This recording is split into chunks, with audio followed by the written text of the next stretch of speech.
Good morning. Good morning, ma'am. Good morning, ma'am.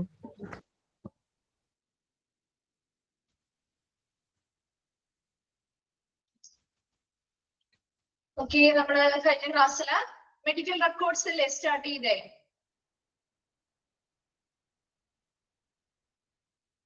Medical records അല്ലേ start ചെയ്തേ?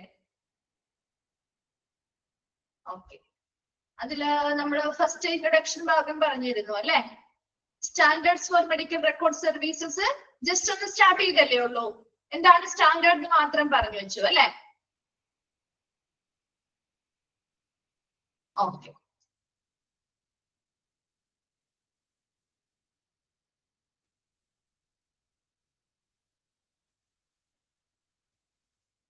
Okay. അപ്പൊ medical റെക്കോർഡ്സുകളെ കുറിച്ച് നമ്മളൊരു ജനറൽ ഇൻട്രൊഡക്ഷൻ തന്നിരുന്നു.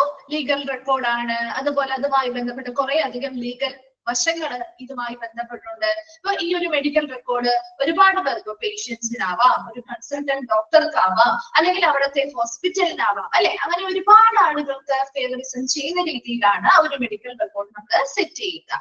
അതുപോലെ ഇപ്പൊ എന്തെങ്കിലും ആ ഒരു ഹോസ്പിറ്റലിലെ ഫിസിഷ്യനെതിരായിട്ടോ അല്ലെങ്കിൽ അവിടുത്തെ സ്റ്റാഫുകൾക്കെതിരായിട്ടോ അല്ലെങ്കിൽ ആ ഹോസ്പിറ്റലിനെതിരായിട്ടോ വളരെ എന്തെങ്കിലും തെറ്റായ രീതിയിൽ എന്തെങ്കിലും പരാമർശങ്ങൾ വരികയോ അല്ലെങ്കിൽ എന്തെങ്കിലും കേസുകളോ കാര്യങ്ങളോ വരികയോ ചെയ്താൽ ഈ ഒരു മെഡിക്കൽ റെക്കോർഡ് അവർക്കതൊരു പ്രൂഫ് ആയിട്ട് എന്ത് ചെയ്യാൻ കൊടുക്കാവുന്നതാണ്. അപ്പൊ ഇത്രയും കാര്യങ്ങൾ നമ്മൾ കൃത്യമായിട്ട് ഒരു ഇൻട്രൊഡക്ഷൻ പോലെ പറഞ്ഞിരുന്നു. അതിനുശേഷം standards for medical record service, medical record സർവീസുമായി ബന്ധപ്പെട്ട സ്റ്റാൻഡേർഡ്സ് അല്ലെങ്കിൽ മാനദണ്ഡങ്ങളാണ് താഴെ പറയുന്നത്. അതായത് ഒരു സ്റ്റാൻഡേർഡ് എന്താണെന്നുള്ളതാണ് ഫസ്റ്റ് പോയിന്റിൽ കൊടുത്തത്. എന്താണ് ഒരു സ്റ്റാൻഡേർഡ് അല്ലെങ്കിൽ എന്താണ് ഒരു മാനദണ്ഡം?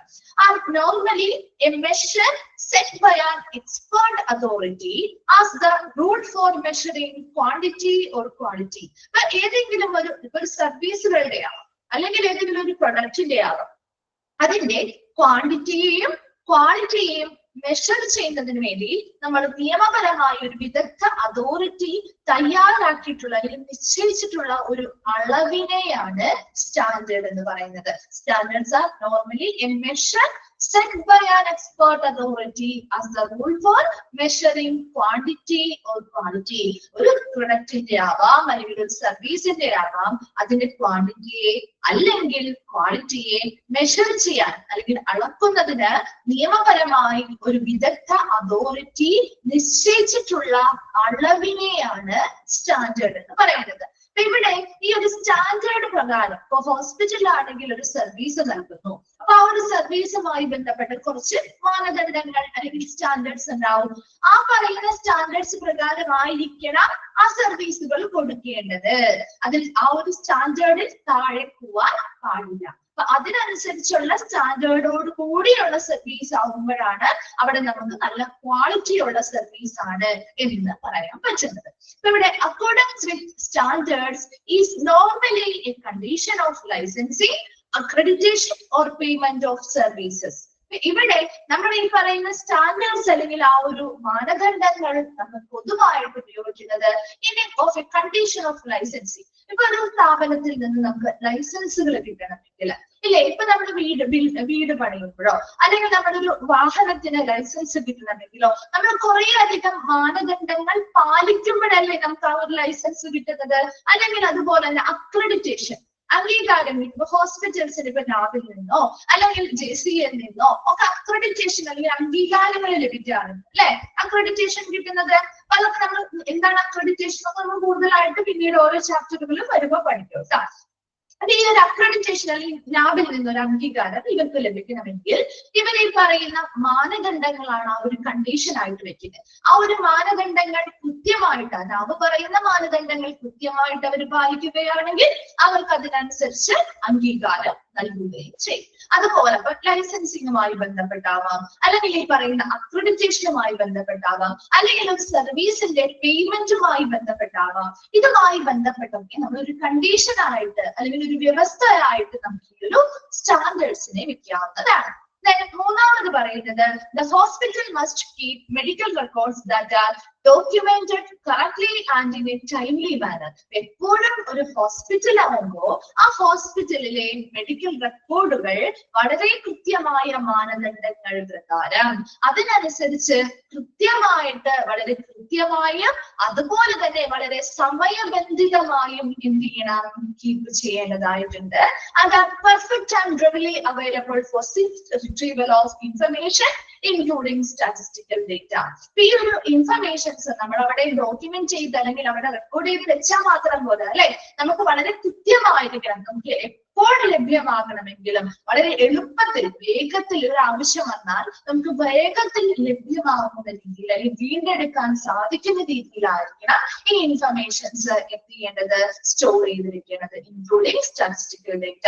അവരുടെ സ്ഥിതി വിവര കണക്കുകളുമായി ബന്ധപ്പെട്ട എല്ലാ കാര്യങ്ങളും നമുക്ക് എളുപ്പത്തിൽ, ഇപ്പൊ പെട്ടെന്ന് ഒരു അത്യാവശ്യം വരുന്നു, ഇപ്പൊ ഒരു പേഷ്യന്റ് ആ ഹോസ്പിറ്റലിലേക്ക് വരുന്നു, അവർ ഓൾറെഡി ഇവിടുത്തെ പേഷ്യന്റ് ആയിരുന്നു, അപ്പൊ അവർക്ക് എന്തെങ്കിലും വളരെ ബുദ്ധിമുട്ട് ഒരു എമർജൻസി സിറ്റുവേഷൻ ആയിട്ടാണ് വന്നിരിക്കുന്നെങ്കിൽ ഉടനെ ഇതിന്റെ മെഡിക്കൽ റെക്കോർഡുകൾ എടുത്ത് നോക്കാൻ വേണ്ടിയിട്ട് ഒരുപാട് സമയം നമ്മൾ അവിടെ എന്ത് ചെയ്യാൻ പാടില്ല, നഷ്ടപ്പെടുത്താൻ പാടില്ല. അപ്പൊ അതിനനുസരിച്ച് പെട്ടെന്ന് നമുക്ക് ലഭ്യമാക്കി എടുക്കാൻ പറ്റുന്ന രീതിയിൽ വളരെ കൃത്യമായ രീതിയിലും വളരെ സമയബന്ധിതമായ രീതിയിലുമായിരിക്കണം ഒരു ഹോസ്പിറ്റലിൽ മെഡിക്കൽ റെക്കോർഡുകൾ കീപ്പ് ചെയ്യാനായിട്ട്. ഇപ്പൊ സ്റ്റാൻഡേർഡ്സ് ഫോർ മെഡിക്കൽ റെക്കോർഡ് സർവീസിൽ പറയുന്നത് എന്താണ് സ്റ്റാൻഡേർഡ്?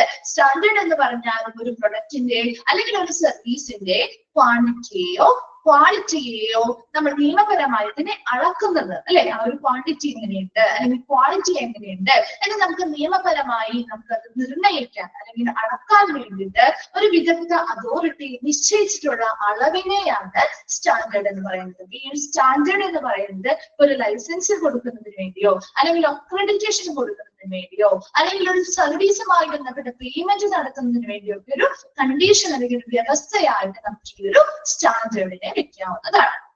അടുത്തതായിട്ട് പറഞ്ഞത് ഹോസ്പിറ്റലും ഇതുപോലെ കൃത്യമായ മാനദണ്ഡങ്ങൾ പ്രകാരമായിരിക്കണം ഒരു മെഡിക്കൽ റെക്കോർഡ് കീപ്പ് ചെയ്യേണ്ടത്. അത് വളരെ കൃത്യമായിരിക്കണം, വളരെ പെർഫെക്റ്റ് ആയിരിക്കണം, വളരെ സമയബന്ധിതമായിട്ട് ചെയ്യണം. അതുപോലെ തന്നെ നമുക്ക് എളുപ്പത്തിൽ പെട്ടെന്ന് വീണ്ടെടുക്കാൻ സാധിക്കുന്ന രീതിയിലുമായിരിക്കണം അത് കീപ്പ് ചെയ്ത് സ്റ്റോർ ചെയ്ത് വെക്കേണ്ടത്. ക്ലിയർ ആണോ? Standards for medical record service.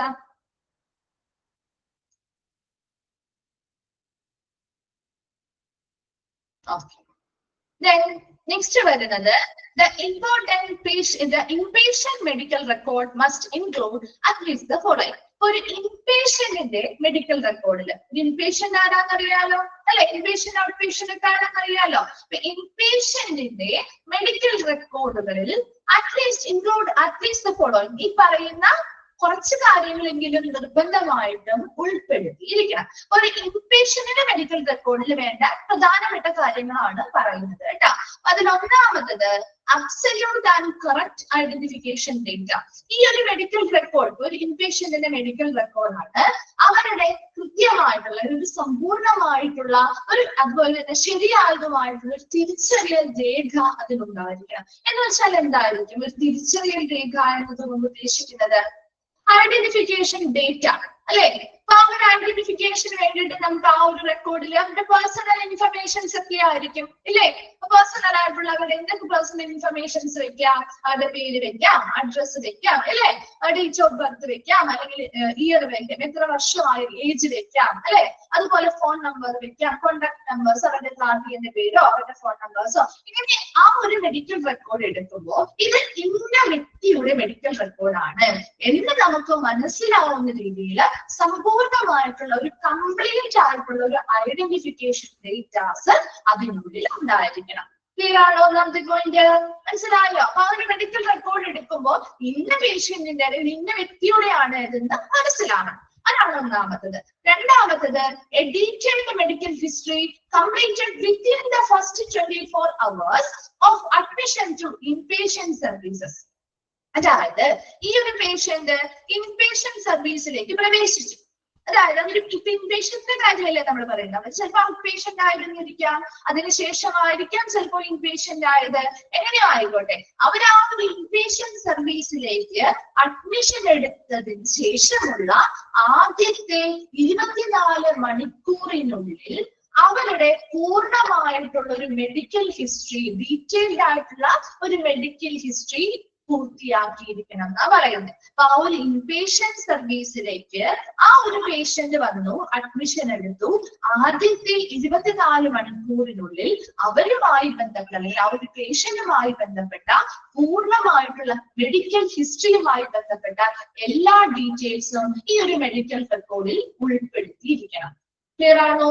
രണ്ടാമത് പറഞ്ഞ മനസ്സിലായോ? അവര് ഇൻപേഷ്യന്റ് സർവീസ് എപ്പോഴാണ് അവർ എടുത്തത്, അതിലേക്ക് അഡ്മിഷൻ എടുത്ത് ആദ്യത്തെ 24 മണിക്കൂറിനുള്ളിൽ അവരുമായി ബന്ധപ്പെട്ട എല്ലാ മെഡിക്കൽ ഹിസ്റ്ററിയും, ഡീറ്റെയിൽഡ് ആയിട്ടുള്ള മെഡിക്കൽ ഹിസ്റ്ററി നമ്മൾ ഈ ഒരു മെഡിക്കൽ റെക്കോർഡിന്റെ കൂടെ തയ്യാറാക്കി വെക്കണം. ക്ലിയർ അല്ലേ? രണ്ടാമത്തത്. മൂന്നാമത്തത് ഫിസിഷ്യൻ അസസ്മെന്റ്. അതായത് ഒരു ഇൻപേഷ്യന്റ് ആയിട്ട് അഡ്മിഷൻ എടുത്ത് വന്നു കഴിയുമ്പോൾ ഫിസിഷ്യൻസ്, നമ്മളാണെങ്കിൽ ഒരു ഇൻപേഷ്യന്റ് ആയി വന്നു കഴിയുമ്പോൾ നമ്മളെ കൺസൾട്ട് ചെയ്യുന്ന ഫിസിഷ്യൻസ് വന്ന് പരിശോധനകൾ നടത്തും അല്ലെ. അപ്പൊ ആദ്യം തന്നെ അവർ പരിശോധിക്കാനൊന്നും മരുന്ന് തരും ഇല്ല. അവരാദ്യം എക്സാമിനേഷൻസ് നടത്തി അതിനനുസരിച്ചുള്ള വിലയിരുത്തലുകളിൽ നിന്നാണ് അവർ ട്രീറ്റ്മെന്റ് ആരംഭിക്കുക ആണല്ലോ. ഇവിടെയും physician assessment completed within the 24 hours of admission to inpatient. Inpatient സർവീസിലേക്ക് ഈ ഒരു പേഷ്യന്റ് അഡ്മിറ്റ് ആയി കഴിയുമ്പോൾ അല്ലെങ്കിൽ അഡ്മിഷൻ എടുത്തതിന് ശേഷമുള്ള ആദ്യത്തെ 24 മണിക്കൂറിനുള്ളിൽ ഫിസിഷ്യന്റെ അസസ്മെന്റ് പൂർത്തിയാക്കിയിരിക്കണം. മനസ്സിലായോ? അപ്പൊ 24 മണിക്കൂറിനുള്ളിൽ തന്നെ അവർ അഡ്മിഷൻ എടുത്ത് ഇൻപേഷ്യന്റ് എന്ന രീതിയിൽ അവരവിടെ ഹോസ്പിറ്റലിൽ അഡ്മിഷൻ എടുത്തതിന് ശേഷമുള്ള ആദ്യത്തെ 24 മണിക്കൂറിനുള്ളിൽ ഫിസിഷ്യൻ അസസ്മെന്റുകൾ പൂർത്തിയാക്കിയിരിക്കണം. അതായത് അവിടെ അതിനനുസരിച്ചുള്ള ഫിസിക്കൽ അസസ്മെന്റുകൾ ആദ്യം വലിയ രീതിയിലുള്ളതല്ലെങ്കിൽ പോലും അതിനനുസരിച്ച് ഇപ്പൊ ബ്ലഡ് പ്രഷർ ആവാം, അതുപോലെ നമ്മുടെ ഷുഗർ ലെവൽ ആവാം, അങ്ങനെ അത്യാവശ്യം വേണ്ട ഫിസിക്കൽ എക്സാമിനേഷൻസും കാര്യങ്ങളും ഒക്കെ നടത്തി ആ ഒരു ഫിസിഷ്യന്റെ അസസ്മെന്റ് പൂർത്തിയാക്കേണ്ടത് ഈ ഇൻപേഷ്യന്റ് സർവീസിലേക്ക് ഇവര് അഡ്മിഷൻ എടുത്തതിന്റെ ആദ്യത്തെ 24 മണിക്കൂർ അവർക്ക് സമയം കൊടുക്കുന്നുണ്ട്. ആ ഒരു 24 മണിക്കൂറിനുള്ളിൽ ഫിസിഷ്യൻ എന്ത് ചെയ്യണം? ആ ഒരു അസസ്മെന്റ് പൂർത്തിയാക്കിയിരിക്കണം. ഈ 3 പോയിന്റ്സും ക്ലിയർ ആണോ? മനസ്സിലായോ? ഇപ്പൊ നിങ്ങളൊന്ന് ആലോചിച്ച് ഒന്ന് കണക്ട് ചെയ്ത് വെക്കുക കേട്ടോ, അല്ലെന്നുണ്ടെങ്കിൽ മറന്നു പോകും കേട്ടോ. ഈ 3 ക്ലിയർ അല്ലേ? നാലാമത്തത് proof of appropriate informed concern. ഇനിയിപ്പോ ഇവർക്ക് എന്തെങ്കിലും ടെസ്റ്റ് ചെയ്യണം അല്ലെങ്കിൽ ഇവർക്ക് എന്തെങ്കിലും ട്രീറ്റ്മെന്റ് സ്റ്റാർട്ട് ചെയ്യണമെങ്കിൽ ഇവരോട് കൃത്യമായിട്ട് അതിനുള്ള ഇൻഫർമേഷൻസ് പറഞ്ഞ് അവരിൽ നിന്ന് സമ്മതം വാങ്ങുക. അപ്പൊ സമ്മതം വാങ്ങുമ്പോൾ നമ്മുടെ കൃത്യമായിട്ട് കൺസേൺ ലെറ്റർ ഒക്കെ സൈൻ ചെയ്ത് കൊടുക്കുമല്ലോ. അപ്പൊ അതിന്റെ പ്രൂഫും ഈ ഒരു മെഡിക്കൽ റെക്കോർഡിന്റെ ഭാഗമാക്കി വെക്കാം. അതാണ് നാലാമത്തത്, proof of appropriate informed concern. നമ്മൾ അവർക്ക് എന്തെങ്കിലും ട്രീറ്റ്മെന്റ് എടുക്കണമെങ്കിലോ അല്ലെങ്കിൽ എന്തെങ്കിലും ടെസ്റ്റ് സ്റ്റാർട്ട് ചെയ്യണമെങ്കിലോ അതിനൊക്കെ അവർക്ക് ഇൻഫോർമേഷൻസ് കൊടുത്ത് അവരിൽ നിന്ന് സമ്മതം വാങ്ങി ആ സമ്മതം വാങ്ങുന്ന ആ ഒരു കൺസേൺ ലെറ്ററിന്റെ ആ ഒരു ഉചിതമായിട്ടുള്ള പ്രൂഫ് നമ്മൾ ഇതിന്റെ കൂടെ വെക്കേണ്ടതായിട്ടുണ്ട്. ക്ലിയർ അല്ലേ? അടുത്തതാണ് statements of pathology and clinical laboratory examination as well as radiology and nuclear medicine examination. അതുപോലെ ഇപ്പൊ നമുക്ക് ചിലപ്പോൾ അറിയാം, ഇപ്പൊ നമുക്ക് ഹോസ്പിറ്റലിൽ ചെന്ന് ചിലപ്പോൾ പെട്ടെന്ന് നമുക്ക് ഫിസിക്കൽ എക്സാമിനേഷൻ നടത്തിയാൽ മാത്രം നമുക്ക് ചിലപ്പോൾ ഒരു അവസ്ഥ എന്താണ്, രോഗം എന്താണെന്ന് ചിലപ്പോൾ കണ്ടുപിടിക്കാൻ പറ്റില്ല അല്ലെ. അപ്പൊ ആ സമയത്ത് നമുക്ക് ഈ പറഞ്ഞ കൂട്ട് ബ്ലഡ് ടെസ്റ്റുകൾ ചെയ്യേണ്ടി വരും, ബ്ലഡ് കൾച്ചർ കൊടുക്കേണ്ടതായിട്ട് വരാം, ലാബുമായി ബന്ധപ്പെട്ട് മറ്റ് നിരവധി പ്രൊസീജിയേഴ്സ് ടെസ്റ്റുകൾ ചെയ്ത് നോക്കേണ്ടതായിട്ട് വരാം.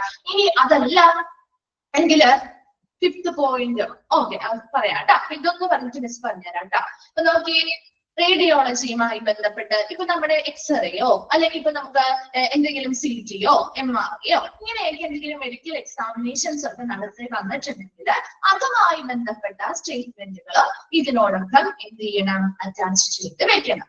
Then 5th പറഞ്ഞത് നോക്കിയേ, statement of all diagnosis and therapeutic procedures. അവർക്ക് എന്തൊക്കെ രോഗനിർണയവുമായി ബന്ധപ്പെട്ട് എന്തൊക്കെ പ്രൊസീജിയേഴ്സ് ചെയ്തിട്ടുണ്ടോ അല്ലെങ്കിൽ ചികിത്സയുമായി ബന്ധപ്പെട്ട് എന്തൊക്കെ പ്രൊസീജിയേഴ്സ് ആണോ ചെയ്തിരിക്കുന്നത്, ഇതുമായി ബന്ധപ്പെട്ട കൃത്യമായ ഒരു സ്റ്റേറ്റ്മെന്റ് അല്ലെങ്കിൽ റിപ്പോർട്ടുകൾ ഈ ഒരു മെഡിക്കൽ റെക്കോർഡിന്റെ കൂടെ വെക്കണം. ഇത്രയും പറഞ്ഞ പോയിന്റ്സ് ഒന്നുകൂടി വേഗം നമുക്കൊന്ന് പറഞ്ഞു പോവാം. അത്ര മാത്രമല്ല ഇനി പറയാനുണ്ട് കേട്ടോ. അതിൽ ഒന്നാമത്തത്, ഈ ഒരു മെഡിക്കൽ റെക്കോർഡ് എടുക്കുമ്പോൾ ഇന്നൊരു വ്യക്തിയുടെ ആണ് എന്ന് തിരിച്ചറിയുന്നതിന് വേണ്ടിയുള്ള പൂർണ്ണമായിട്ടുള്ള ഒരു ഐഡന്റിഫിക്കേഷൻ ഡേറ്റാസ് ഇതിൽ ഉൾപ്പെടുത്തുക.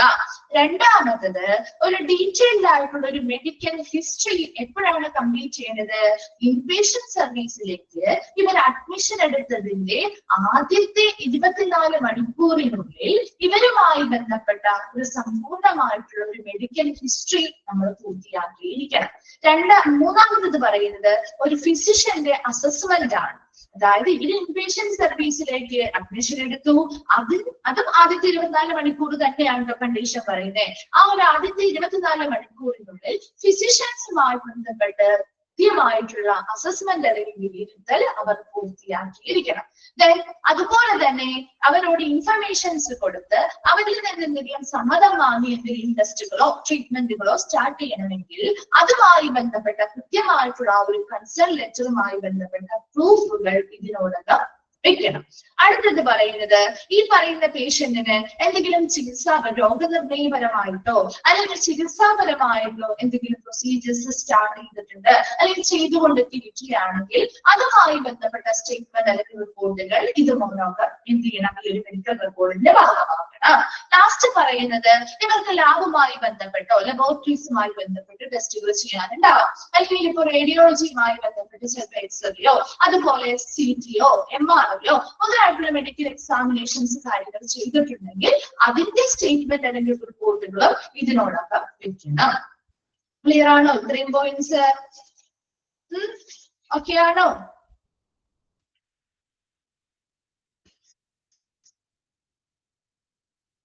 എന്താണ് റിപ്ലൈ ഇല്ലാതെ? ഓക്കെ. അടുത്തത് പറയുന്നത് consultation reports and progress not.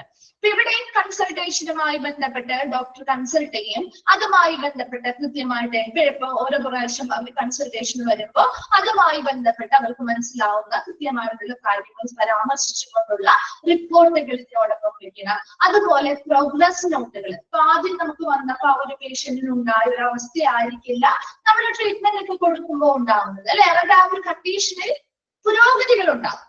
അവരുടെ ആ ഒരു പുരോഗതി ഓരോരോ സമയം കഴിയുന്നതോറും അവരുടെ ആ ഒരു പ്രോഗ്രസ് അല്ലെങ്കിൽ പുരോഗതി എത്രത്തോളം ഉണ്ട് എന്നതുമായി ബന്ധപ്പെട്ട പ്രോഗ്രസ് നോട്ടുകൾ ഉൾപ്പെടുത്തണം. Operative and anaesthesia report. ഇപ്പൊ എന്തെങ്കിലും ഓപ്പറേഷൻസോ കാര്യങ്ങളോ നടത്തുന്നുണ്ടാവാം. അപ്പൊ അതുമായി ബന്ധപ്പെട്ട് നമ്മുടെ അനസ്തീഷ്യ എല്ലാവരുടെയും കാര്യം ഇല്ലാണ്ട് പറയുന്നത് ഇൻപേഷ്യൻസിൽ അങ്ങനെ ഓപ്പറേഷൻസോ കാര്യങ്ങളോ വന്ന് നടത്തുന്നുണ്ടെങ്കിൽ അതുമായി ബന്ധപ്പെട്ട റിപ്പോർട്ടുകൾ, അതുമായി നമ്മൾ അനസ്തീഷ്യ കാര്യങ്ങളോ കൊടുക്കുന്നുണ്ടെങ്കിൽ അതുമായി ബന്ധപ്പെട്ട റിപ്പോർട്ടുകളൊക്കെ ഇതിന്റെ കൂടെ ഉൾപ്പെടുത്തുക. Then a discharge summary written at the termination of hospitalization, briefly summarizing the reason for hospitalization, important findings, procedures done and treatment provided, the condition of the patient on discharge, and specific instructions given to the patient and family. ഇവിടെ ഈ ഒരു discharge summary ഇത്രയും കാര്യങ്ങൾ നമ്മൾ പറഞ്ഞു. ഇത് last പറയുന്നത് discharge summary ആണ്. ഒരു ഓപ്പറേഷനോ കാര്യങ്ങളോ വന്നിട്ടുണ്ടെങ്കിൽ അതുമായി ബന്ധപ്പെട്ട അവർക്ക് അനസ്തീഷ്യ കൊടുത്തിട്ടുണ്ടെങ്കിൽ അതുമായി ബന്ധപ്പെട്ട റിപ്പോർട്ടുകൾ ഇതിനോടൊപ്പം വെക്കാം. എല്ലാവർക്കും ഇല്ല, ചെയ്യുന്നുണ്ടെങ്കിൽ ആ ഒരു റിപ്പോർട്ട് കൂടി വെക്കണം.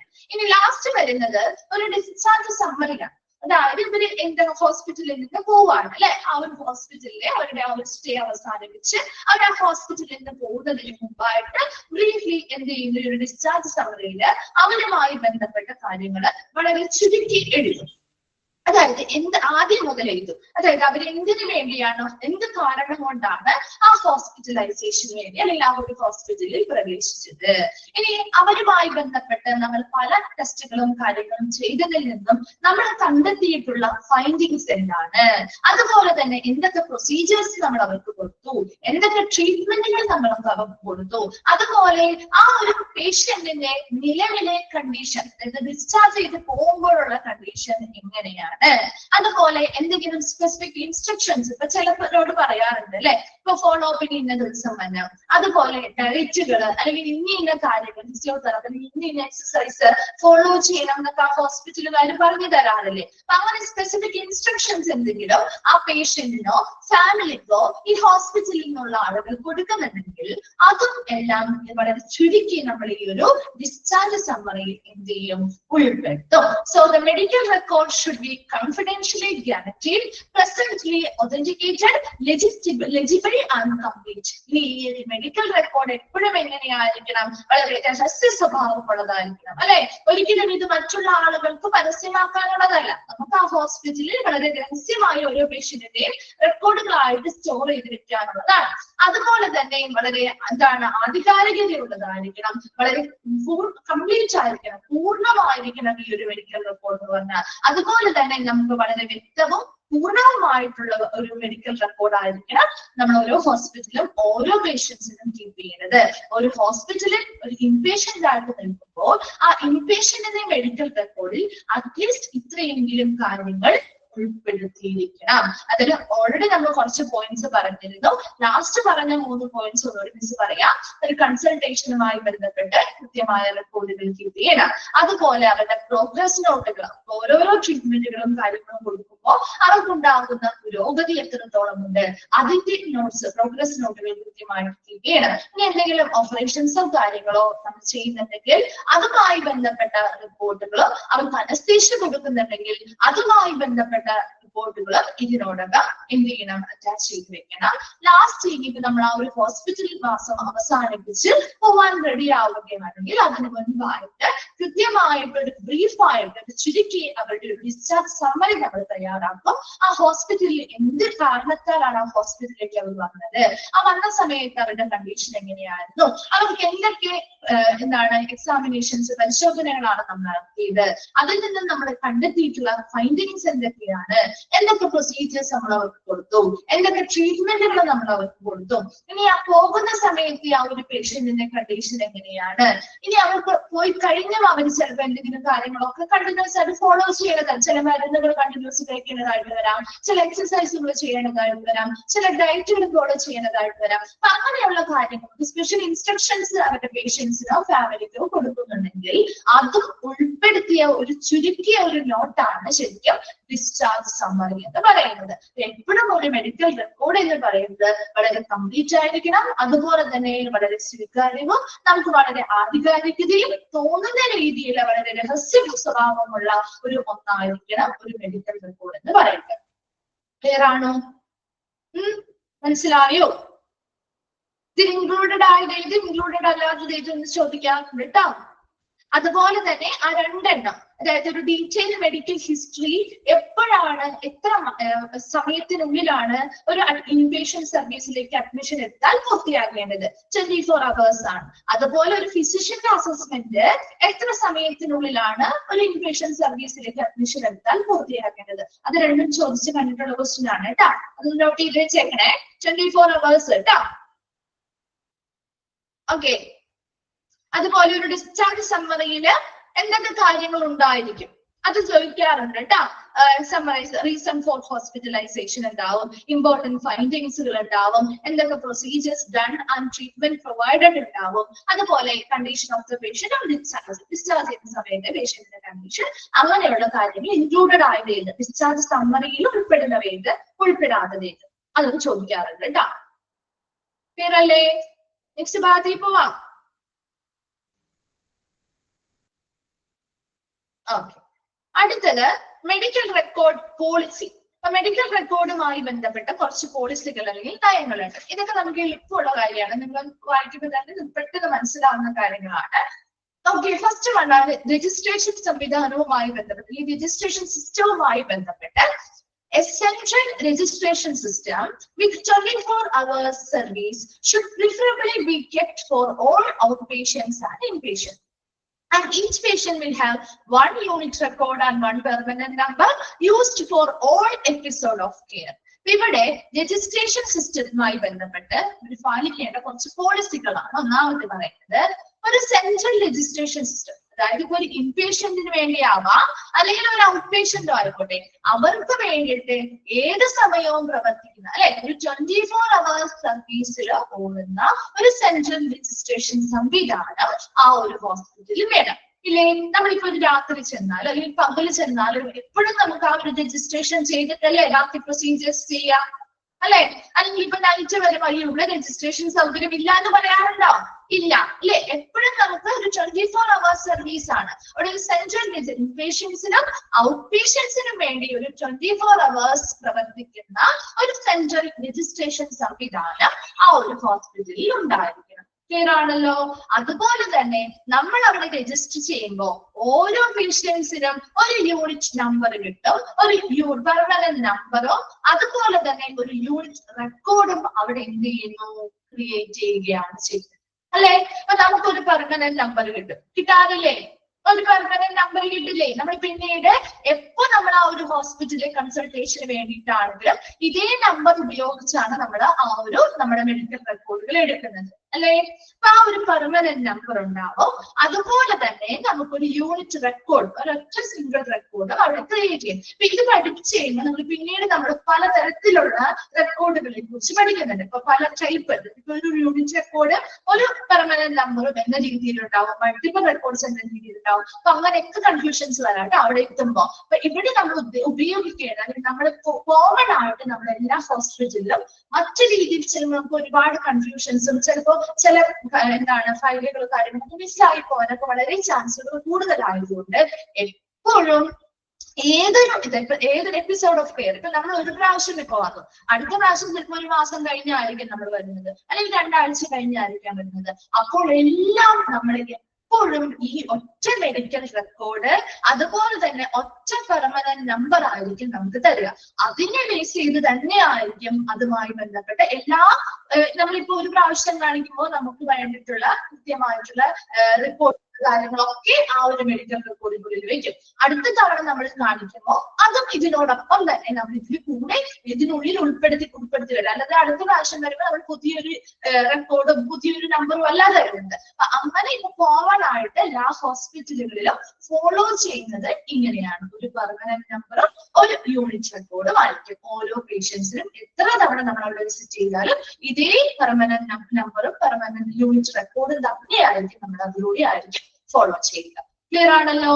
And a separate registration for accident and emergency patient within 24 hours service should also be given. അതുപോലെ തന്നെ ഇപ്പോൾ ഒരു ആക്സിഡന്റ് ആൻഡ് എമർജൻസി ഡിപ്പാർട്ട്മെന്റില് ഒരു കാഷ്വാലിറ്റിയിലൊക്കെ വരുന്ന പേഷ്യൻസിനാണെങ്കിൽ അവർക്ക് അവിടെ അതിൻ്റെതായിട്ടുള്ള 24 മണിക്കൂർ പ്രവർത്തിക്കുന്ന ഒരു സെപ്പറേറ്റ് രജിസ്ട്രേഷൻ സംവിധാനം പ്രൊവൈഡ് ചെയ്തിട്ടുണ്ടാവും. അപ്പൊ ഔട്ട് പേഷ്യൻസിനും ഇൻപേഷ്യൻസിനും വേണ്ടിയിട്ട് ഒരു സെൻട്രൽ രജിസ്ട്രേഷൻ സംവിധാനം 24 മണിക്കൂറും പ്രവർത്തിക്കുന്നത് ഒരു ഹോസ്പിറ്റലിൽ ഉണ്ടായിരിക്കണം. അവിടെ വരുന്ന ഓരോ പേഷ്യൻസിനും രജിസ്ട്രേഷൻ ചെയ്യുമ്പോൾ ഒരു യൂണിറ്റ് റെക്കോർഡും ഒരു പെർമനന്റ് നമ്പറും ക്രിയേറ്റ് ചെയ്യുന്നു, കൊടുക്കുന്നു. അതുപോലെ തന്നെ ഒരു ആക്സിഡന്റ് ആൻഡ് എമർജൻസി ഡിപ്പാർട്ട്മെന്റ് അല്ലെങ്കിൽ കാഷ്വാലിറ്റിക്ക് വേണ്ടി 24 മണിക്കൂറും പ്രവർത്തിക്കുന്ന ഒരു സെപ്പറേറ്റ് രജിസ്ട്രേഷൻ സംവിധാനം നമ്മൾ ഉൾപ്പെടുത്തുന്നുണ്ട്. ക്ലിയർ ആണോ? Registration system.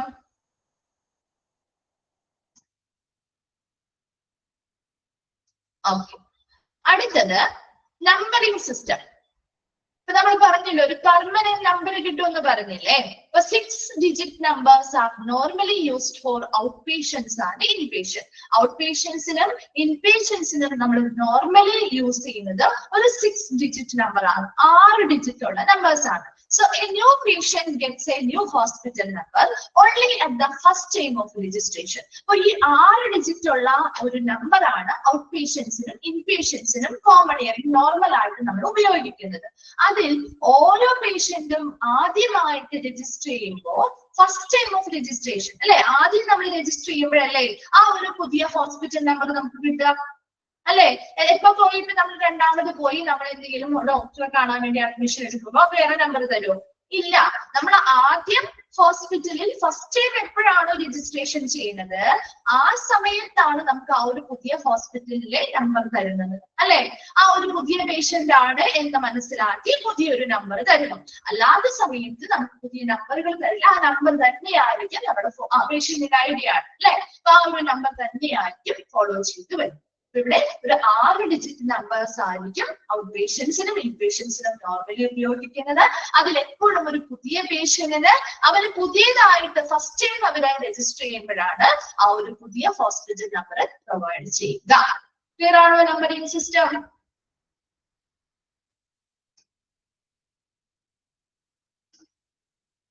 ഓക്കെ, അടുത്തത് പേഷ്യന്റ് മാസ്റ്റർ ഇൻഡെക്സ്.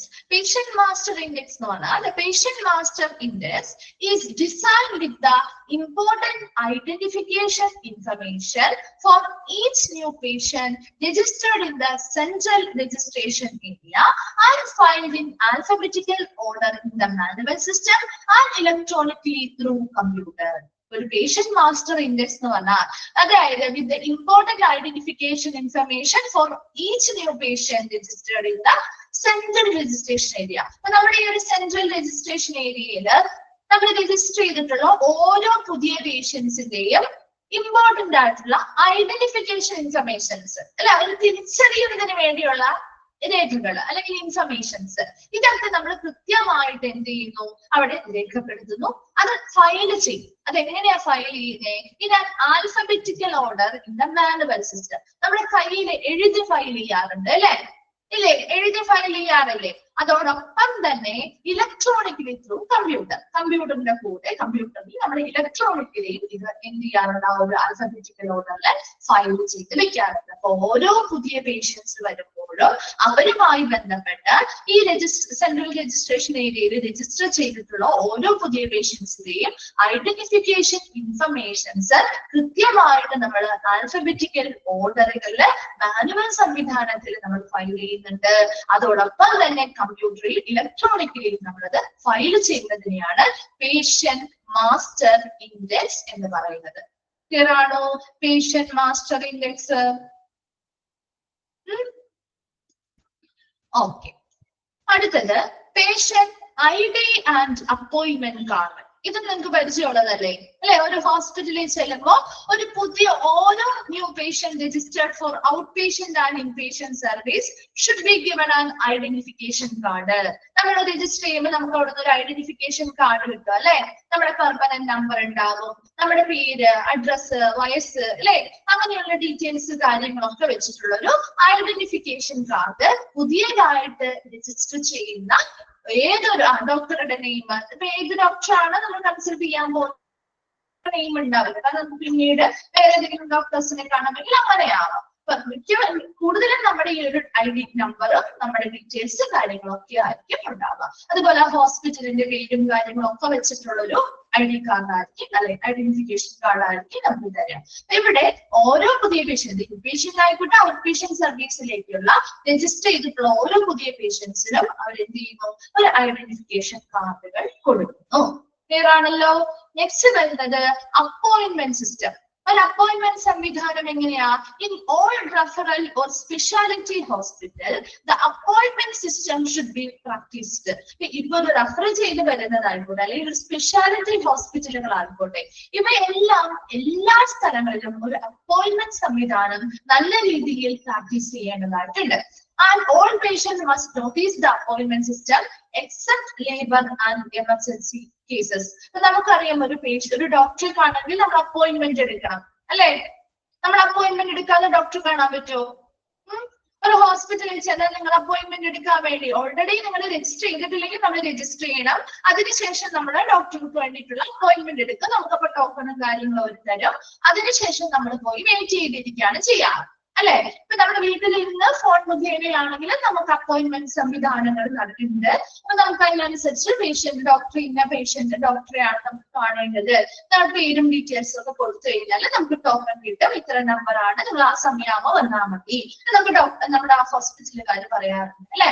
ഏതൊരു ഡോക്ടറിനെ നമ്മൾ കൺസൾട്ട് ചെയ്യണമെങ്കിലും നമ്മൾ അവിടെ അപ്പോയിന്റ്മെന്റുകൾ എടുക്കണം. അതിന് ചിലതിന് എക്സെപ്ഷൻസ് ഉണ്ട്, ചിലത് നമുക്ക് ഒഴിവാക്കിയിട്ടുണ്ട്. ഇപ്പൊ പെട്ടെന്ന് ഒരു ലേബർ കേസ്, ഒരു പ്രസവവുമായി ബന്ധപ്പെട്ട ഒരു കേസ് വരികയാണെങ്കിൽ അവിടെ ചിലപ്പോൾ നമുക്ക് അപ്പോയിന്റ്മെന്റ് എടുക്കാൻ സമയം ഉണ്ടാവോ? ഇല്ല അല്ലെ? അതൊരു എമർജൻസി കേസുകളാണ്. അപ്പൊ അങ്ങനെയുള്ള എമർജൻസി കേസുകൾക്ക് അങ്ങനെയുള്ള ഒരു കേസൊക്കെ ആണെങ്കിൽ നമുക്ക് അവിടെ അപ്പോയിന്റ്മെന്റ് എടുക്കണമെന്ന് വാശി പിടിക്കാൻ പറ്റില്ല അല്ലെ? അതുപോലെ തന്നെ ഒരു എമർജൻസി കേസുകളായിട്ട് ഒരു ആക്സിഡന്റോ കാര്യങ്ങളോ വന്നോ അല്ലെങ്കിൽ അങ്ങനെ എന്തെങ്കിലും ഒരു എമർജൻസി കേസ് നമ്മൾ പ്രതീക്ഷിക്കുന്നില്ലല്ലോ. അപ്പൊ അങ്ങനെയുള്ള ഒരു കേസ് ആകുമ്പോൾ അവിടെ അപ്പോയിന്റ്മെന്റ് വേണമെന്ന് പറയാൻ പറ്റില്ല. അപ്പൊ അങ്ങനെയുള്ള കേസുകളാണെങ്കിൽ അതൊക്കെ നമുക്ക് ഒഴിവാക്കി നിർത്തിയേക്കണം. അവിടെ അപ്പോയിന്റ്മെന്റ് ആവശ്യമില്ല. അതൊഴികെയുള്ള മറ്റെല്ലാ കേസുകൾക്കും എല്ലാ പേഷ്യൻസും നിർബന്ധമായിട്ടും ഒരു അപ്പോയിന്റ്മെന്റ് സംവിധാനം പിന്തുടരേണ്ടതായിട്ടുണ്ട്. ക്ലിയർ ആണോ? Appointment system. ഓക്കെ ആണോ?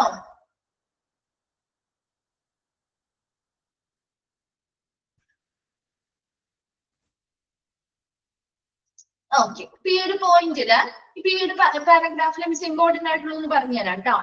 അപ്പൊ ഇതില് ഒരു സെൻട്രൽ രജിസ്ട്രേഷൻ സിസ്റ്റം 24 hours ആണ് സർവീസ് എന്നുള്ളതൊന്ന് നോക്കണം കേട്ടോ.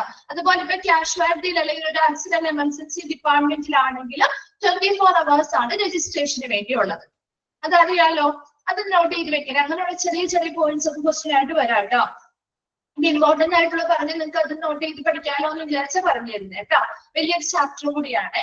അതുപോലെ തന്നെ എല്ലാ പേഷ്യൻസിനും നമ്മൾ രജിസ്റ്റർ ചെയ്യുമ്പോൾ ഒരു യൂണിറ്റ് റെക്കോർഡും ഒരു പെർമനന്റ് നമ്പറും കിട്ടും. അതും മനസ്സിലാക്കി വെക്കാം. അത്രയും ആ ഒരു ഭാഗത്ത്. ഇനി നമ്പറിംഗ് സിസ്റ്റത്തിലേക്ക് വരുമ്പോൾ 6 ഡിജിറ്റ് നമ്പർ ആണ് നമ്മൾ നോർമലി ഉപയോഗിക്കുന്നത്. ആ ഒരു ഡിജിറ്റ് എത്ര 6 ഡിജിറ്റ് ആണെന്ന് ഓർത്ത് വെക്കുക. അതുപോലെ എപ്പോഴും ഒരു ഫസ്റ്റ് ടൈം രജിസ്ട്രേഷൻ ചെയ്യുമ്പോൾ മാത്രമേ ഒരു പുതിയ പേഷ്യന്റിന്റെ ഒരു ഹോസ്പിറ്റൽ നമ്പർ പുതിയതായിട്ട് കിട്ടുള്ളൂ എന്ന് മനസ്സിലാക്കുക. ഓക്കെ ആണല്ലോ. ഇനി എന്താണ് ഒരു പേഷ്യന്റ് മാസ്റ്റർ ഇൻഡെക്സ് ചോദിക്കാറുണ്ട് കേട്ടോ. അങ്ങനെ വെച്ചിട്ടുണ്ട് dash is designed with important identification information for each new patient registered in the central registration area. അത് ആ ഒരു അൽഫബറ്റിക്കൽ ഓർഡറിൽ മാനുവലായിട്ടും ഇലക്ട്രോണിക്കലി കമ്പ്യൂട്ടറായിട്ടും നമ്മൾ എന്ത് ചെയ്യാറുണ്ട്, സ്റ്റോർ ചെയ്യുന്നത് അല്ലെങ്കിൽ ഡിസൈൻ ചെയ്ത് വെക്കാറുണ്ട്. അതിനെ നമ്മൾ പേഷ്യന്റ് മാസ്റ്റർ ഇൻഡെക്സ് എന്നാണ് പറയുന്നത്. അത് ചോദിക്കാറുണ്ട് കേട്ടോ. അതുപോലെ തന്നെ അപ്പോയിന്റ്മെന്റ് കാർഡുമായി ബന്ധപ്പെട്ട് എല്ലാ, അതായത് ഔട്ട് പേഷ്യൻസും ഇൻപേഷ്യന്റ് സർവീസുകൾക്കും പുതിയ പേഷ്യൻസ് രജിസ്റ്റർ ചെയ്ത് കഴിഞ്ഞാൽ അവർക്ക് ഒരു ഐഡന്റിഫിക്കേഷൻ കാർഡ് കൊടുക്കും എന്ന് മനസ്സിലാക്കി വെക്കുക.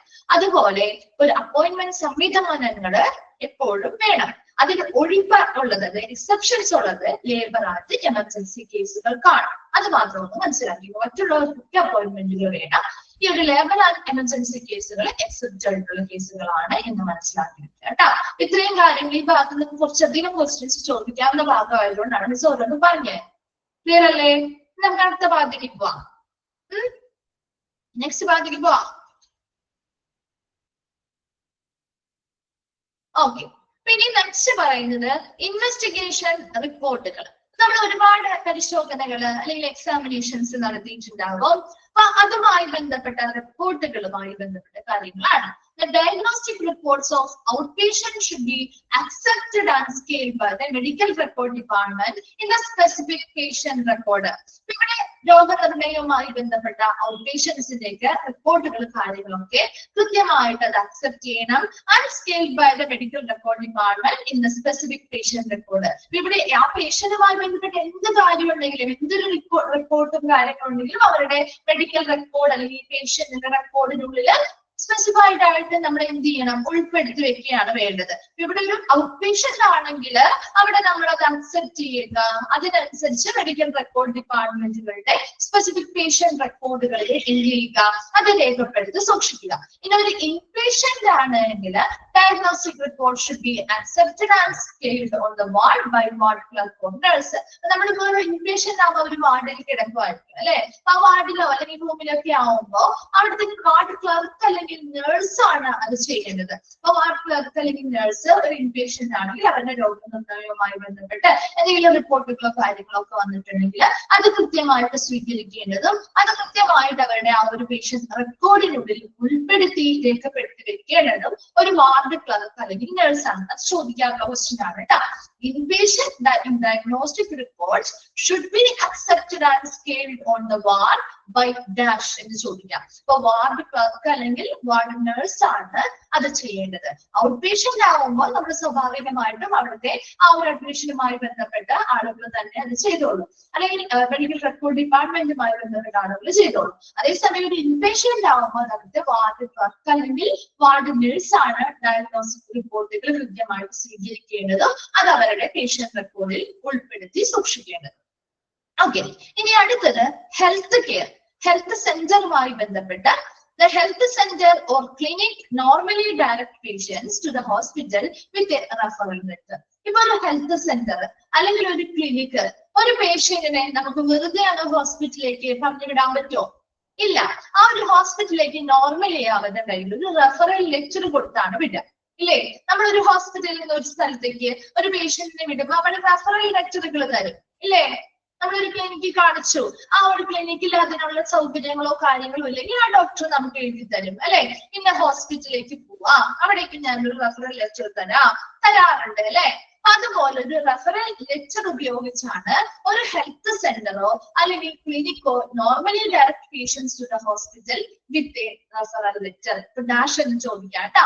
The health centre or clinic normally direct patients to the hospital with dash എന്ന് ചോദിച്ചാൽ ഒരു റെഫറൽ ലെറ്ററിന്റെ സഹായത്തോടു കൂടിയാണ് അവരെ ആ ഒരു ഹോസ്പിറ്റലിലേക്ക് വിടുന്നത്. Then the hospital and health center must develop a clear referral and appointment system for both new and established patients. അപ്പൊ അതുകൊണ്ട് തന്നെ ഹോസ്പിറ്റൽ ആയിക്കോട്ടെ ഒരു ഹെൽത്ത് സെന്റർ ആയിക്കോട്ടെ അവർക്ക് വ്യക്തമായിട്ടുള്ള ഒരു റെഫറൽ സംവിധാനം ഉണ്ടായിരിക്കണം. ഒരു ഹോസ്പിറ്റലിൽ നമുക്ക് മതിയായ സൗകര്യം ഇല്ല, മറ്റൊരു ഹോസ്പിറ്റലിലേക്ക് ഇവരെ കൊണ്ടുപോകണമെങ്കിലും അവിടെയും നല്ലൊരു റെഫറൽ സംവിധാനം വേണം.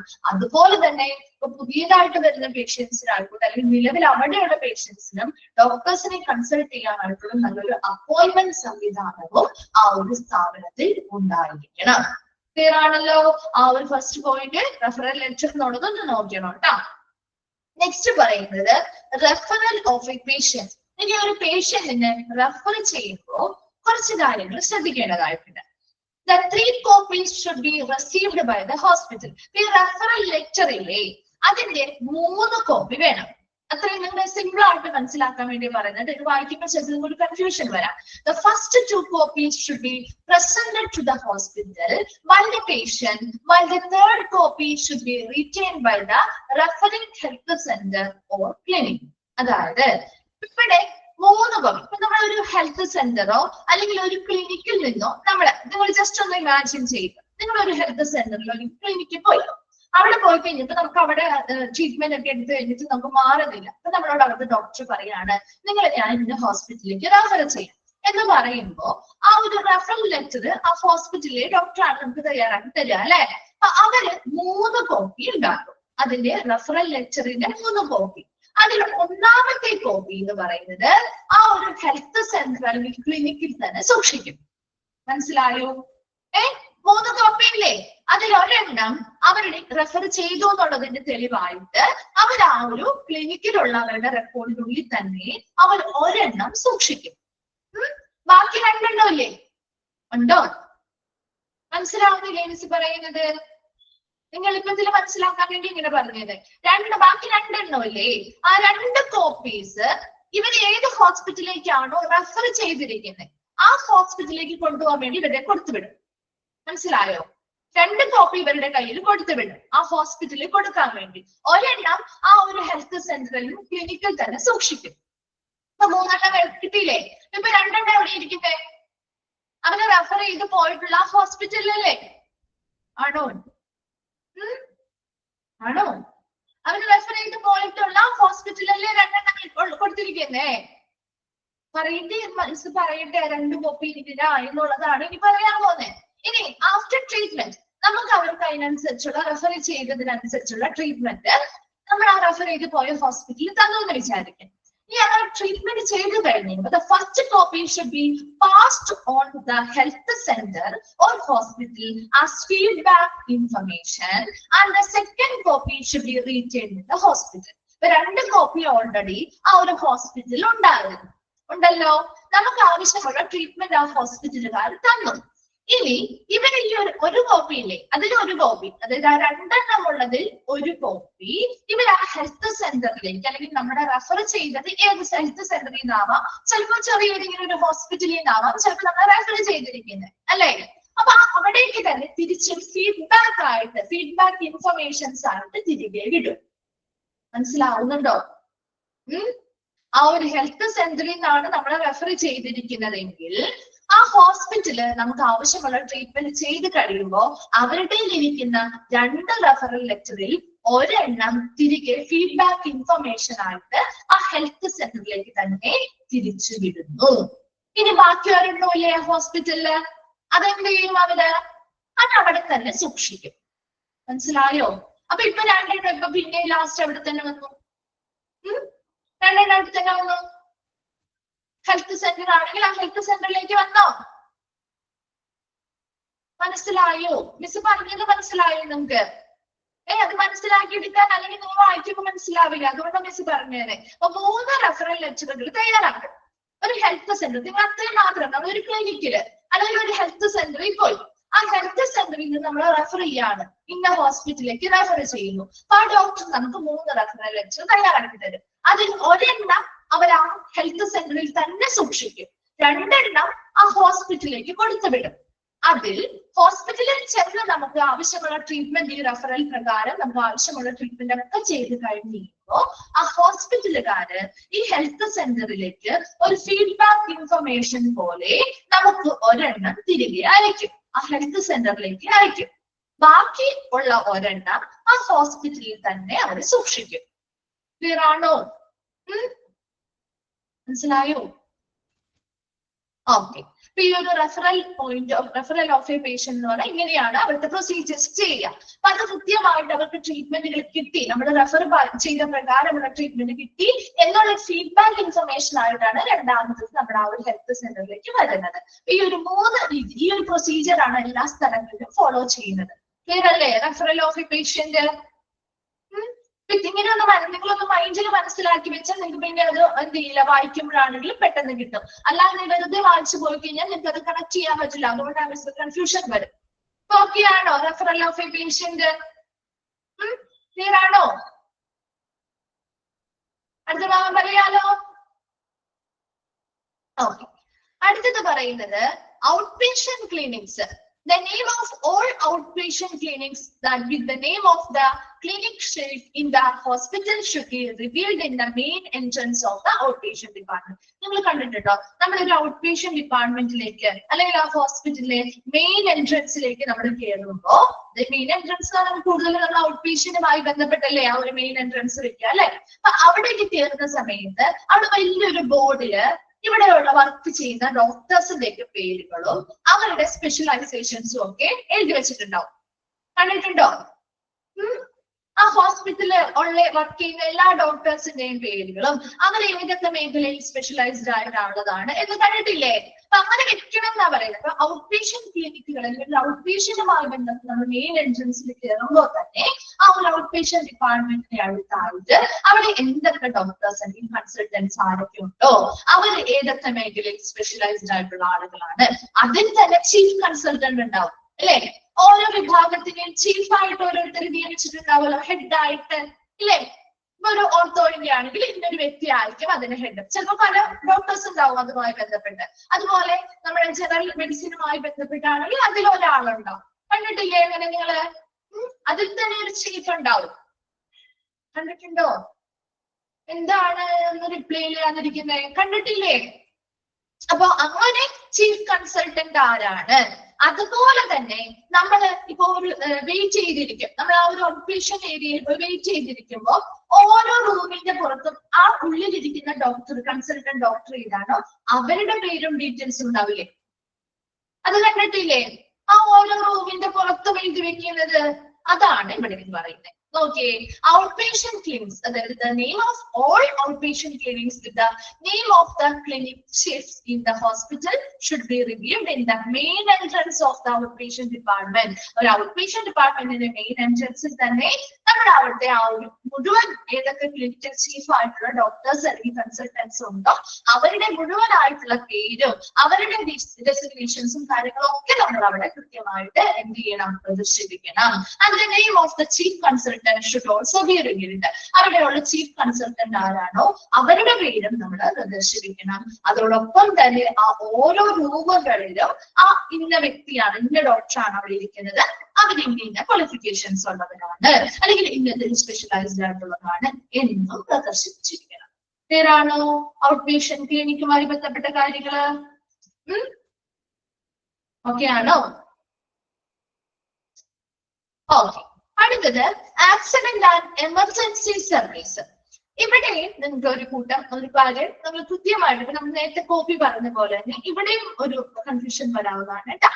ആക്സിഡന്റ് ആൻഡ് എമർജൻസി സർവീസുമായി ബന്ധപ്പെട്ട് of the 3 accident and emergency forms, the first copy is kept in the casualty department. The second copy is presented by the patient in the pharmacy to get medications, and the third copy is kept by the patient. ഇവിടെ ഒരു accident and emergency ഡിപ്പാർട്ട്മെന്റിലാണെങ്കിൽ അതുമായി ബന്ധപ്പെട്ട ഇപ്പൊ ഒരു casualty form അല്ലെങ്കിൽ ഒരു accident and emergency ഡിപ്പാർട്ട്മെന്റുമായി ബന്ധപ്പെട്ട് 3 ഫോമുകൾ ഉണ്ടായിരിക്കും. മനസ്സിലാക്കണം കേട്ടോ. 3 ഫോം ഉണ്ടായിരിക്കും. അതൊരു ഫസ്റ്റ് കോപ്പി നമ്മുടെ എവിടെ വെക്കും? കാഷ്വാലിറ്റി ഡിപ്പാർട്ട്മെന്റിൽ തന്നെ സൂക്ഷിക്കും. രണ്ടാമത്തെ കോപ്പി ഈ പറയുന്ന പേഷ്യന്റിന് ഫാർമസിയിൽ നിന്നും മരുന്നുകൾ വാങ്ങാനായിട്ട് നമ്മൾ കൊടുത്തുവിടും. അപ്പൊ ഫാർമസി ഇത് വാങ്ങിച്ചു വെക്കാം. മൂന്നാമത്തത് third copy is kept by the patient. മൂന്നാമത്തേത് കോപ്പി ആര് സൂക്ഷിക്കും? പേഷ്യന്റ് സൂക്ഷിക്കും. 3 കോപ്പി ഉണ്ടായിരിക്കും. ഒരു ആക്സിഡന്റ് ആൻഡ് എമർജൻസി ഫോമുമായി ബന്ധപ്പെട്ട് ഒരു കാഷ്വാലിറ്റിയിൽ വരുന്ന ഒരു പേഷ്യന്റ് ആണെങ്കിൽ അവർക്ക് 3 ഫോമുകൾ ഉണ്ടാവും. അതിൽ ഒന്നാമത്തത് നമ്മൾ എന്ത് ചെയ്യും? ആ ഒരു കാഷ്വാലിറ്റി ഡിപ്പാർട്ട്മെന്റിൽ തന്നെ സൂക്ഷിക്കുന്നു. രണ്ടാമത്തത് അവർക്ക് മെഡിസിൻസ് വാങ്ങണമെങ്കിൽ ഫാർമസിയിലേക്ക് കൊടുത്തുവിടുന്നു. മൂന്നാമത്തത് എവിടെയാണ്? ആര് സൂക്ഷിക്കും? പേഷ്യന്റ് തന്നെ സൂക്ഷിക്കുന്നു. ക്ലിയർ ആണോ? മനസ്സിലായോ? ആ 3 മനസ്സിലായോ? ഓക്കെ അല്ലേ? ഇനി അടുത്തത് പറയുമ്പോ the second and third copies become part of the main patient file if this patient is admitted to either an outpatient or an inpatient. Inpatient എന്നാണ് കേട്ടോ. Inpatient service. അതായത് ഇപ്പൊ ഇവിടെ ഒരു പേഷ്യന്റ്, അതായത് ഇവിടെ ഒരു കാഷ്വാലിറ്റിയിൽ വന്ന പേഷ്യന്റ് ആകും. ആ പേഷ്യന്റ് ഒന്നില്ലെങ്കിൽ ഔട്ട് പേഷ്യന്റ് ആയിട്ട് മാറും, അല്ലെങ്കിൽ ഒരു ഇൻപേഷ്യന്റ് സർവീസിലേക്ക് അഡ്മിഷൻ എടുക്കുകയാണെങ്കിൽ ഈ പറയുന്ന രണ്ടാമത്തെ കോപ്പിയും മൂന്നാമത്തെ കോപ്പിയും. രണ്ടാമത്തെ കോപ്പി ഏതാ? നമ്മുടെ ഫാർമസിയിലേക്ക് കൊടുത്തുവിട്ടത് അല്ലെ? മൂന്നാമത്തെ കോപ്പി ഏതാ? പേഷ്യന്റിന്റെ കയ്യിലുള്ളത്. ഇവ രണ്ടും എന്ത് ചെയ്യുന്നു? അവരുടെ പ്രധാനപ്പെട്ട പേഷ്യന്റ് ഫയൽ അല്ലെങ്കിൽ റെക്കോർഡിന്റെ ഭാഗമാകും. മനസ്സിലായത്? ഇവര് കാഷ്വാലിറ്റിയിൽ നിന്നും ട്രീറ്റ്മെന്റ് എടുക്കാൻ വേണ്ടി വന്നപ്പോഴാണ് ഈ 3 കോപ്പിയുടെ കാര്യം നമ്മൾ പറഞ്ഞത്. ഇനി ഇവരൊരു ഔട്ട് പേഷ്യന്റ് ആയി മാറുന്നു, അല്ലെങ്കിൽ ഇൻപേഷ്യന്റ് ആയിട്ട് അഡ്മിഷൻ എടുക്കാണെന്ന് വിചാരിക്കാം. അപ്പൊ എന്ത് ചെയ്യും? ആ ഫാർമസി കൊടുത്ത ഫാർമസിയിൽ അവർക്ക് മരുന്നുകൾക്ക് വേണ്ടി കൊടുത്തതായിക്കോട്ടെ, അല്ലെങ്കിൽ ഈ പേഷ്യന്റിന്റെ കയ്യിലിരിക്കുന്ന 2 ഫോംസും എന്ത് ചെയ്യും? അവരുടെ മെഡിക്കൽ റെക്കോർഡ് അല്ലെങ്കിൽ ഫയലിന്റെ ഭാഗമാക്കി വെക്കുന്നു. ക്ലിയർ ആണോ? പക്ഷെ ഫസ്റ്റ് കോപ്പി എവിടെ തന്നെയായിരിക്കും ഇരിക്കുക? Retained in the casualty department. First copy casualty ഡിപ്പാർട്ട്മെന്റിൽ തന്നെയായിരിക്കും ഇരിക്കുക കേട്ടോ. ഫസ്റ്റ് കോപ്പി കാഷ്വാലിറ്റി ഡിപ്പാർട്ട്മെന്റിൽ തന്നെയായിരിക്കുക. അത് അവിടെ നിന്ന് മാറ്റമൊന്നുമില്ല. രണ്ടാമത്തതും മൂന്നാമതും പേഷ്യന്റ് കയ്യിലിരിക്കുന്നതും അതുപോലെ തന്നെ നമുക്ക് ഫാർമസിയിൽ കൊടുത്ത് മെഡിസിൻസ് വാങ്ങാൻ വേണ്ടി കൊടുത്തുവിട്ടതുമായിട്ടുള്ള 2 എണ്ണമാണ് അവരുടെ ഫയലിൽ ഉൾപ്പെടുത്തുക. ക്ലിയർ ആണോ? ഇത്രയും ക്ലിയർ ആണോ? Okay. If a patient has a unit record in the hospital and the casualty medical officer wants to inspect the medical record department, should pass on the record here. ഇനി ഇപ്പൊ ഒരു പേഷ്യന്റിന് ആ hospital കാഷ്വാലിറ്റിയിൽ വന്നൊരു patient ആണ്. അപ്പൊ ആ പേഷ്യന്റിന് ചിലപ്പോ അവിടെ ഒരു മെഡിക്കൽ റെക്കോർഡ് ഉണ്ടാവാം അല്ലെ? ചില പേഷ്യൻസിന് ചിലപ്പോൾ പുതിയതായിട്ട് വരുന്ന പേഷ്യന്റ് ആണെങ്കിൽ ഉണ്ടാവില്ല. അതേസമയം അവിടെ തന്നെ സ്ഥിരമായിട്ട് അല്ലെങ്കിൽ എപ്പോഴെങ്കിലും കാണിച്ചിട്ടൊക്കെയുള്ള പേഷ്യന്റ് ആണെങ്കിൽ അവർക്കൊരു മെഡിക്കൽ റെക്കോർഡ് അവിടെ ഉണ്ടാവുമല്ലോ ഇല്ലേ? ആ ഹോസ്പിറ്റലിൽ ഉണ്ടാവാൻ സാധ്യതയുണ്ട് അല്ലെ? അങ്ങനെ ഒരു പേഷ്യന്റ് കാഷ്വാലിറ്റിയിൽ വരുന്ന ഒരു പേഷ്യന്റിന് ഒരു യൂണിറ്റ് റെക്കോർഡ് ആ ഹോസ്പിറ്റലിൽ ഉണ്ടെങ്കിലാണ് കേട്ടോ. ഉണ്ടെങ്കിൽ ആ കാഷ്വാലിറ്റി മെഡിക്കൽ ഓഫീസർ അത് ആവശ്യപ്പെടുമ്പോൾ ആ മെഡിക്കൽ റെക്കോർഡ് ഡിപ്പാർട്ട്മെന്റ് എന്ത് ചെയ്യണം? അത് അദ്ദേഹത്തിന് കൈമാറണം. മനസ്സിലായോ? അപ്പൊ ഒരു കാഷ്വാലിറ്റിയിൽ വരുന്ന ഒരു പേഷ്യന്റിന് ആ ഹോസ്പിറ്റലിൽ എന്തെങ്കിലും മെഡിക്കൽ റെക്കോർഡുകൾ ഉണ്ട് എന്നുണ്ടെങ്കിൽ ആ മെഡിക്കൽ റെക്കോർഡ് ആ ഒരു മെഡിക്കൽ റെക്കോർഡ് ഡിപ്പാർട്ട്മെന്റിൽ നിന്നും ആ ഒരു കാഷ്വാലിറ്റി മെഡിക്കൽ ഓഫീസർ ആവശ്യപ്പെടുമ്പോൾ അവർക്കത് കൈമാറണം. ക്ലിയർ അല്ലേ? ഓരോ പോയിന്റ്സും ക്ലിയർ ആണെങ്കിൽ ഒന്ന് മെസ്സേജ് ചെയ്യാം കേട്ടോ. അല്ലെങ്കിൽ പിന്നെ കൺഫ്യൂഷൻ വന്നാൽ പിന്നെ നമ്മൾ റിപ്പീറ്റ് ചെയ്യണം. അതുകൊണ്ടാണ് മിസ് ചോദിക്കുന്നത്. Okay. Then all diagnostic investigation reports of a casualty patient are affixed to the casualty form. ഇനിയിപ്പോ കാഷ്വാലിറ്റിയിലുള്ള വേറെ റെക്കോർഡോ കാര്യങ്ങളോ ഒന്നുമില്ല എങ്കിൽ അവരുമായി ബന്ധപ്പെട്ട കാഷ്വാലിറ്റി പേഷ്യന്റുമായി ബന്ധപ്പെട്ട എന്തൊക്കെ രോഗനിർണയം നമ്മൾ നടത്തിയോ, എന്തൊക്കെ പരിശോധനകൾ നടത്തിയിട്ടുണ്ടോ, ഇതിന്റെ ഒക്കെ റിപ്പോർട്ടുകൾ ഈ ഒരു കാഷ്വാലിറ്റി ഫോമുമായി ബന്ധപ്പെട്ട് നമ്മൾ എന്ത് ചെയ്യും? ഫിക്സ് ചെയ്ത് വെക്കും. Then the report become part of a main patient file. ഇങ്ങനെയൊക്കെ തന്നെയാണ് എക്സാമിൽ ചോദിക്കാന്നോ? അങ്ങനെ ചോദിക്കാം, എക്സാമിന് ഇതിൽ ഉൾപ്പെടുന്ന പോയിന്റ്സ് പറയാം. അല്ലെങ്കിൽ ഈ പറയുന്ന പോലെ തന്നെ ഫസ്റ്റ് കോപ്പി എവിടെയാണ് റീറ്റെയിൻ ചെയ്യുന്നത്? ഒരു ആക്സിഡന്റ് ആൻഡ് എമർജൻസി ഡിപ്പാർട്ട്മെന്റിലെ ഫോമുകളിലെ ഫസ്റ്റ് കോപ്പി എവിടെ റിറ്റെയിൻ ചെയ്യുന്നു? അങ്ങനെയൊക്കെയുള്ള ക്വസ്റ്റ്യനുകളായിരിക്കും. മനസ്സിലായോ? Then the reports become part of the main patient file if a patient is referred as either an outpatient or an inpatient. But casualty അവരുടെ casualty ഫോമിന്റെ കൂടെ ആയിരിക്കും അവരുമായി ബന്ധപ്പെട്ട രോഗനിർണയം നടത്തിയതോ അല്ലെങ്കിൽ പരിശോധനകൾ നടത്തിയ ഫോമുകളെല്ലാം അവർ എന്ത് ചെയ്യുന്നത്, അവര് അവിടെ ചേർത്ത് വെക്കുന്നത്. അതേസമയം ഈ പറയുന്ന കാഷ്വാലിറ്റിയിലുള്ള ഒരു പേഷ്യന്റ് ഔട്ട് പേഷ്യന്റ് ആയിട്ടോ അല്ലെങ്കിൽ ഇൻപേഷ്യന്റ് സർവീസിലേക്കോ അവര് അഡ്മിഷൻ എടുത്തു എന്ന് വിചാരിക്കാം.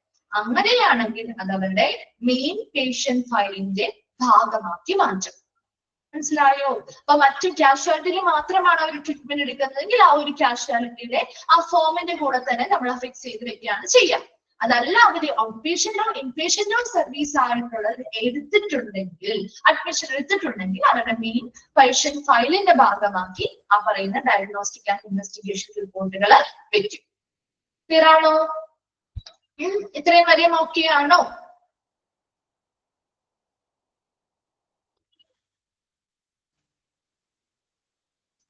ഓക്കെ, നമുക്ക് ഒരെണ്ണോടി പറയാം. അഡ്മിഷൻ ഓഫീസും കൂടി പറഞ്ഞിട്ട് തെറ്റാക്കാം. അഡ്മിഷൻ ഓഫീസിൽ പറയുന്നത് the admission office will be working around the clock. Admission office എങ്ങനെയാ? അറൌണ്ട് ദ ക്ലോക്ക് എന്ന് പറഞ്ഞാൽ 24 hours 24 മണിക്കൂറും ഒരു അഡ്മിഷൻ ഓഫീസ് പ്രവർത്തിക്കണം അല്ലെ. രജിസ്ട്രേഷനുമായി ബന്ധപ്പെട്ട അഡ്മിഷൻ ഒക്കെ നടത്തുന്ന ആ ഒരു ഓഫീസ് 24 മണിക്കൂറും പ്രവർത്തിക്കേണ്ടതാണ്. And is responsible for the admission of പേഷ്യൻസിന്റെ അഡ്മിഷൻ ഉത്തരവാദിത്വമാണ്. And for the maintenance of the bed occupancy board.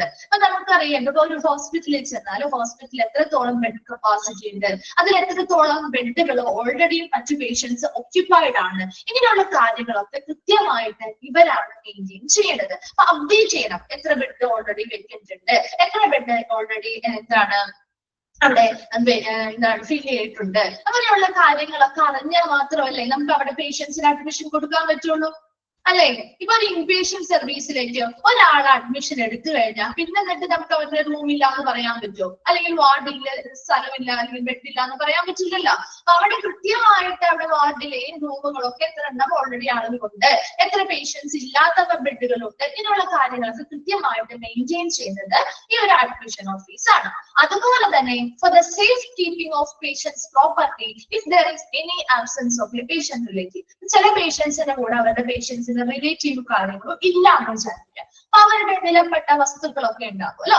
ഇതൊക്കെ സൂക്ഷിക്കേണ്ടതും ഈ ഒരു അഡ്മിഷൻ ഓഫീസിന്റെ റെസ്പോൺസിബിലിറ്റി വരുന്നതാണ്. അപ്പോ 24 hours വർക്ക് ചെയ്യണം, അഡ്മിഷനുമായി ബന്ധപ്പെട്ട കാര്യങ്ങൾ ചെയ്യണം, അവിടുത്തെ ബെഡ് ഒക്യുപ്പൻസിയുമായി ബന്ധപ്പെട്ട് കൃത്യമായി മെയിൻ്റനൻസ് നടത്തണം. അതുപോലെ തന്നെ പേഷ്യൻസിന്റെ കൂടെ പേഷ്യന്റ് റിലേറ്റീവ്സോ ആരുമില്ല എങ്കിൽ അവരുടെ പ്രോപ്പർട്ടീസ് കൃത്യമായിട്ട് സൂക്ഷിക്കുകയും വേണം. ക്ലിയർ ആണോ? Admission officer.